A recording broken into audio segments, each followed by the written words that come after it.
Hello and welcome to my LEGO Star Wars review of set 75310, Duel on Mandalore. Set will cost you about $20 retail, in the US at least. Has 147 pieces, 2 minifigures, and 2 small builds. Also has some stickers. Let's get started. Here's the instruction manual for it. Pretty small manual actually compared to what you usually get, even in a box that size. Take a look at the build, flip through it. There's about 70 or so pages.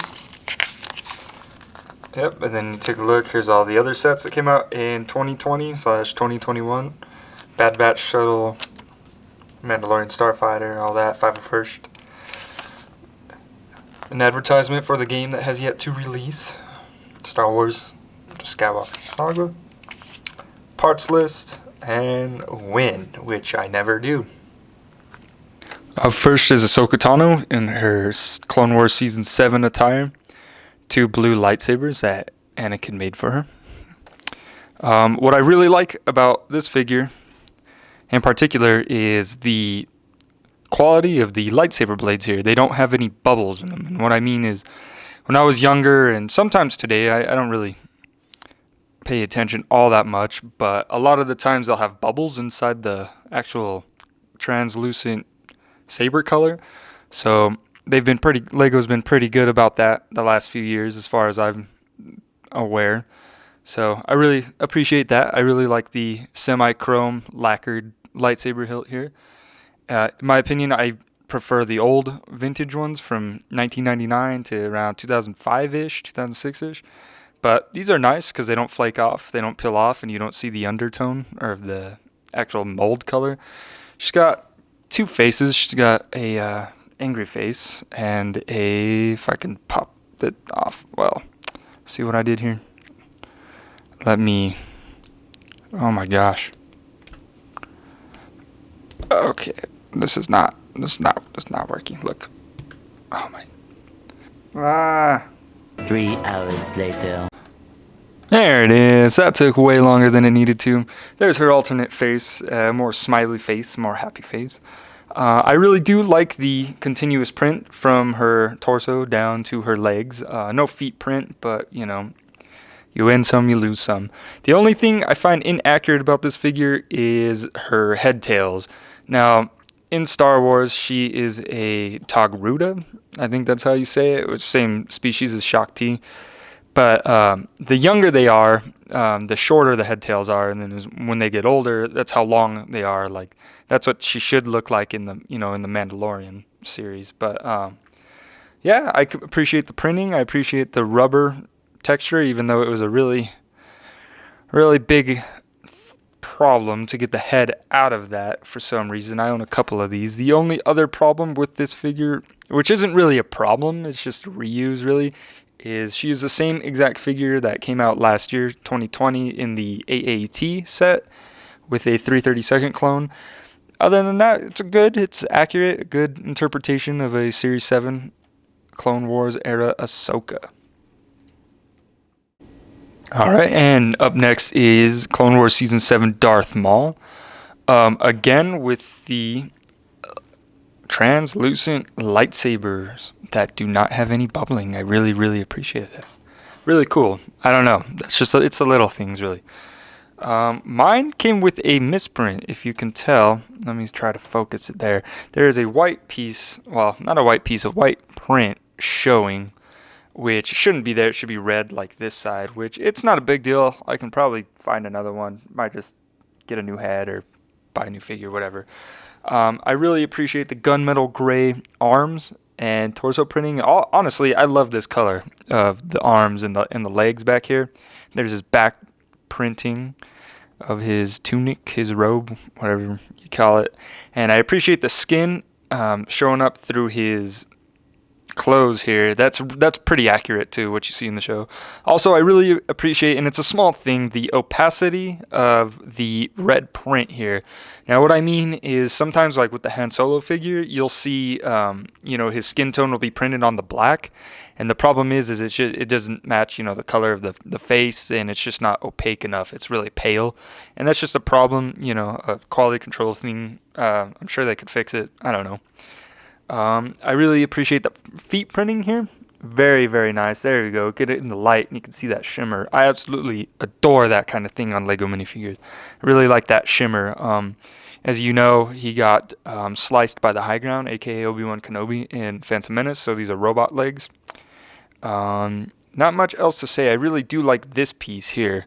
The set comes with 2 of them, so 1 extra, and I mean, hey, if you want to make something custom, that's cool. I really like let me get this thing back on here. I really like the face printing. Now, with such detail on these Lego figures, a lot of the times the lines can become blurry or, kind of shifted. And I'm proud to say that this one's fine. This one's not too shifted. It's perfect other than the white. My guess is that they do the design in white and then they color over it in red. That's the only thing I can think of. If I'm wrong, I'm wrong. But yeah, that's Darth Maul. I have the original 1999 one. I think that's when it came out, with Qui-Gon Jinn. And, this is just a really detailed version, and I like it. I like both of them, and this is a pretty good minifigure for this set.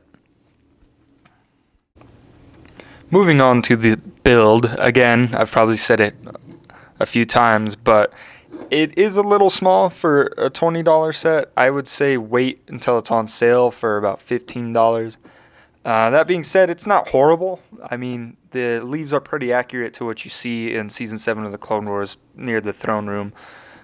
This is the stasis chamber. I don't exactly know what they call it, but it was an ancient Mandalorian thing to hold Jedi because they had a big war. It's a long story. You probably know. What you do with that is you get Mr. Maul here, and you put him in there, and I like it. It's accurate. See, and then in the show you actually see his eyes and stuff, and it's pretty cool. Actually, it kind of lines up rather nicely. This is a sticker, as you know, and I like it. I don't mind it. It would have been cool if it was printed, but I'm sure that would have cost Lego more to put in the set. But then again, it's kind of a $15 set in my opinion, but hey, whatever. There's the controls to let him out.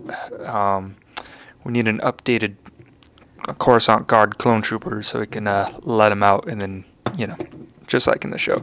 But I like it, fits him nicely, and yeah, I mean, there's the inside of it. Moving on to the throne, the actual throne, I put that sticker on there. You can tell because it's lopsided, but hey, I did an okay job for the glass. What's pretty cool about this is you can, it kind of gets stuck like right here, so you kind of gotta really push it. If you saw my speed build / ASMR video, which is the first video I ever did of it, I tried to throw them all out of there, and hey, I got a little better at it. Oh, that time I didn't. Perfect. But in the show, Ahsoka force pushes him through there with his lightsaber. So what you can do is just put him through there because he obviously is not going to fit there with the lightsaber. I mean, you can try. Use your imagination. What's also cool about this build is there's a little blaster in here. And there it is. Pew pew. And it's cool. That's a cool little feature. I kind of like that. I mean, what else can you say? It looks nice. It is pretty accurate. Let's put Maul on here. And, well, if I can. There we go. So that overall is what it's supposed to look like, He sits there. And she ruins his plans, whatever. But that's about it for the build, and let me just get into my final thoughts. And here's the build in its entirety. Like I said, it's a little steep at $20. I think this is more of a $15 battle pack price set, in my opinion. Just at 147 pieces and 2 minifigures, I think $20 is a little pricey. My overall recommendation is if you want this set, whether it's for Maul, the cool little stasis chamber, or Ahsoka if you don't already have her, my recommendation is just wait it out a little while, and it should be on sale for $15, $16, give or take. My local Walmart, I found the Duel on Mustafar, the one with Obi-Wan and Anakin. I found that one for I think it was $15 or $16. So, and you know, it's been out for a while, and that was just the other day. So, you know, I think it's worth the wait. I don't think the set is really going anywhere. It's worth I think it's worth $15 is what I'm trying to say here. One more thing I would like to note, I guess a couple more things, is the face print on Ahsoka. I really appreciate, at least this particular one, the tattoo things that she has on her forehead. They are perfect on this particular figure. I have the AAT from last year that has her, and those were kind of smudged and kind of misprinted, offset, you know. So I really appreciate that these ones are pretty opaque. They're, and they look good and they're accurate. They're not shifted and all, they look good on this particular figure. So that's one thing I actually really like. One last thing before I head out here is last year in 2020, Lego released a dual sided lightsaber hilt for the Monkey Kid line. It was just an extra long piece, and it was more accurate to what Darth Maul has, at least in the Phantom Menace. I'm kind of confused why they didn't just put the silver on that thing and put it in here, but hey, this one's nostalgic, this one's tried and true, it kind of does what it needs to do, but in terms of accuracy, I would say it would have been better to include that longer hilt for his double-sided lightsaber. And yeah, that's about it. Please like and subscribe if you liked this. I'm glad you guys enjoy it. Hopefully you enjoy it. This is all pretty new to me, so I will be rolling out more speed builds, ASMRs, and reviews and all that on this channel as much as I can. This is kind of a side gig for now, but yeah, I hope you like it. Please subscribe and enjoy and have a great rest of your day. Thank you.